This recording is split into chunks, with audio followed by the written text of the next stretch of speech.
Friends, in this video, you will see the story of a fantasy adventure movie. The mindless activities of humanity have led to environmental pollution and global warming, complicating life for mankind. The polluted atmosphere has destroyed nearly all natural wildlife, leaving people to fend for themselves. Natural foods are scarce, and people survive on concentrates produced by the large corporation Soylent. Their latest product, Soylent Green, is made from plankton and promises to feed everyone. However, it is currently produced in insufficient quantities. New York police detective Frank Thorn lives with his old friend, former police analyst Solomon Soul Roth, who has an excellent memory and serves as a kind of archive for Thorn. Moreover, he has preserved a police reference library to help his friend with investigations. This day begins with a conversation about a recent murder. Saul grumbles that Thorn expects too much from his notes. This isn't the Congressional Sec archive. Meanwhile, the power goes out. Saul reminisces about the old days when food was real and electricity worked without interruption. But people ruined nature, and now everything is dying. The man sits on a bicycle, which generates energy for the apartment, while Thorn heads to work,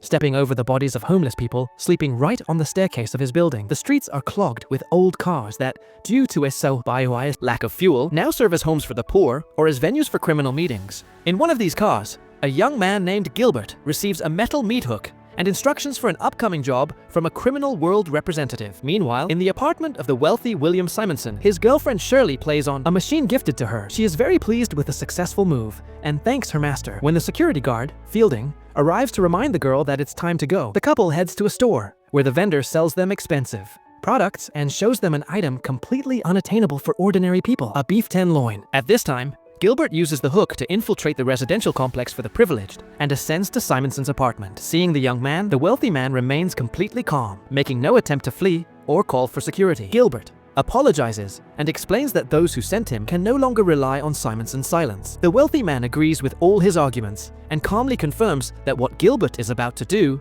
is necessary. For God, the young man raises the metal hook and strikes Simonson on the head. Sometime later, Thorn arrives at the deceased's home to investigate the case. He questions the caretaker, who assures him that the cameras malfunctioned and leads the detective to the apartment, where Shirley meets him. Ignoring her, Thorn examines the body of the deceased. Searching the apartment for clues, Thorn finds and consumes whiskey, beef, and other foods unavailable to him. Fielding talks about the shopping trip, and the policeman enjoys washing his hands in clean, warm water. He then collects the found papers, some pleasant items like toiletry, and the food into a separate bag taken from Simonson's bedroom. Meanwhile, Shirley is distraught, thinking that if she hadn't left, Simonson would still be alive. But Fielding refutes her certainty, saying that she likely would have died too. Later, Thorn interrogates the girl, examining her hands. He doesn't fully believe in her sincerity, but Shirley assures him that she wouldn't risk her job. The fact is, she belongs to this apartment like furniture. Now, she will wait for the new tenant if he wants to keep her. At this time, Thorn is informed about the arrival of the sanitation crew. He orders them to take Simonson to the dump, but the crew reports that the wealthy man will be sent to the incineration plant. Shirley is saddened by this outcome, as she still remembers her grandmother's proper funeral. Thorn takes the bag of items and leaves. He returns to the apartment, stepping over the bodies of the homeless, and hands Saul gifts he hasn't seen in a long time: clean paper, soap, and pencils. He also lays out a classified Soylent report related to oceanography found in the deceased's apartment. Saul is overjoyed to see vegetables and cries at the sight of meat. The next day, Thorn goes to work. His boss, Lieutenant Hatcher, is unhappy that the case is still unsolved, but the policeman is convinced that the murder was a contract killing. Nothing was stolen from the apartment. There was no security, and the killer used a meat hook instead of a weapon to simulate a simple robbery. Therefore,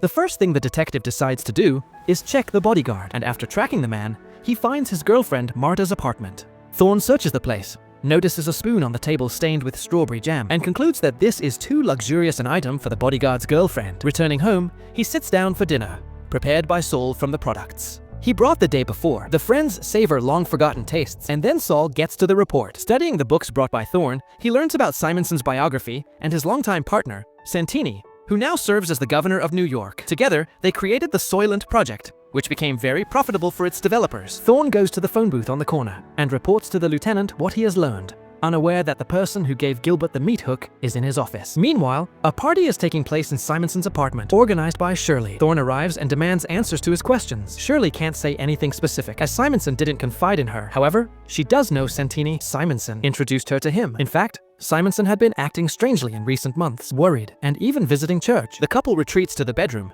when the building manager bursts into the hall. He behaves very rudely with the girls, and Thorn declares that he asked them to gather to ask questions. The manager is forced to back off, but the upset girls leave. Shirley offers Thorn to stay the night, take a real bath, and enjoy breakfast. She doesn't like being alone and is happy with the man she likes, as the others don't ask her opinion. Thorn agrees to the invitation. The couple takes a ball, shower together, enjoying amenities unavailable to ordinary mortals. Later, Thorn visits the church where the deceased wealthy man had gone. On the porch, he finds a dead woman with a child tied to her hand. Realizing that the mother can no longer care for her daughter, he takes the child and carries her into the church. But the building is crowded with people who have nowhere else to go. Finding the priest to whom Simonson confessed, Thorn tries to question him. However, exhausted by the huge, sick, and hungry flock, the priest only remembers the fact of the wealthy man's confession, not its details. Yet, under pressure from the policeman, he admits that the truth is killing him. It's so monstrous. Thorn returns to the lieutenant, who informs him that the Simonson case is closed, as it's a simple robbery. He asks to rewrite the report, but Thorn refuses to do so, finding everything too suspicious. For refusing to obey,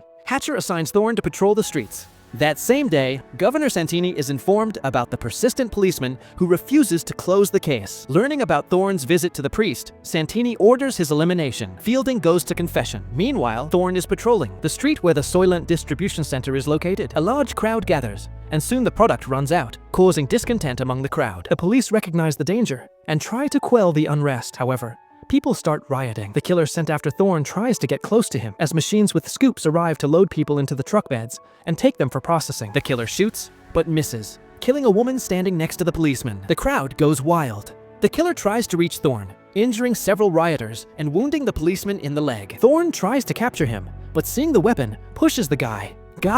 He flies straight under the scoop of a machine and dies, depriving the policeman of the opportunity to question him and learn the truth. Nevertheless, convinced of Fielding's involvement in the conspiracy against him, Thorn sets up an ambush in the bodyguard's girlfriend, Marta's apartment. The men fight, during which Thorn accuses the bodyguard of killing his boss and implicating the corporation in the attack on the policeman. Finally, he warns the man to stop following him, otherwise it will end very badly. After this, Thorn goes to Shirley. At this time, Solomon brings the oceanographic report to a group of scientists who call themselves the Investigators Bureau. Shirley has just finished bandaging Thorn and offers to go somewhere, but he doesn't know where they could run.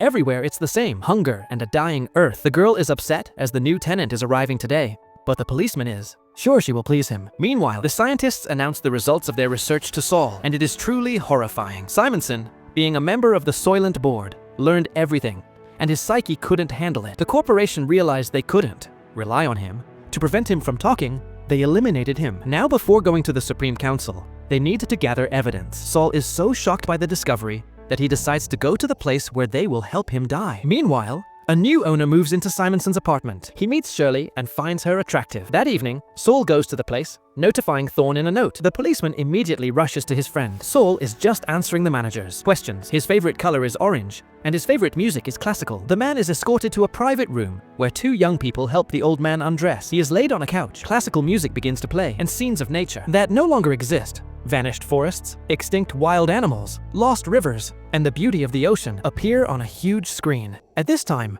Thorn arrives at the house of the Lord, and they guide him to Saul's room, but the doors are already closed, and entering is impossible. The detective can only watch his friend's last moments through a viewing window. He watches the beautiful scenes with Saul, marveling at the lost beauty of nature. But Saul notices him, and is happy to be able to say goodbye to his friend before dying. He tells him about his discovery, and begs his friend to find the evidence and reveal the truth. After waiting for the end, Thorn follows the stretcher carrying his friend's body. The man manages to sneak into the basement where the bodies are loaded into large trucks, and he climbs onto one of them. Soon, the truck arrives at the center for processing human bodies, and Thorn watches as the bags are unloaded and sent inside the factories. The man goes inside and soon finds a conveyor belt that lowers the bodies to a lower level. Thorn follows them, and after tracking the process, the man realizes that Soylent Green is made from processed human bodies. However, the guards spot him, and the policeman has to flee, killing several guards trying to detain him along the way. He soon reaches the city and tries to contact his precinct, but the line is busy. Then, Thorn calls Shirley's apartment and asks the girl to stay with the new tenant and just live. Finally, Hatcher responds, annoyed by his subordinate's actions, but Thorn doesn't have time to say anything before he is attacked by the corporation's men,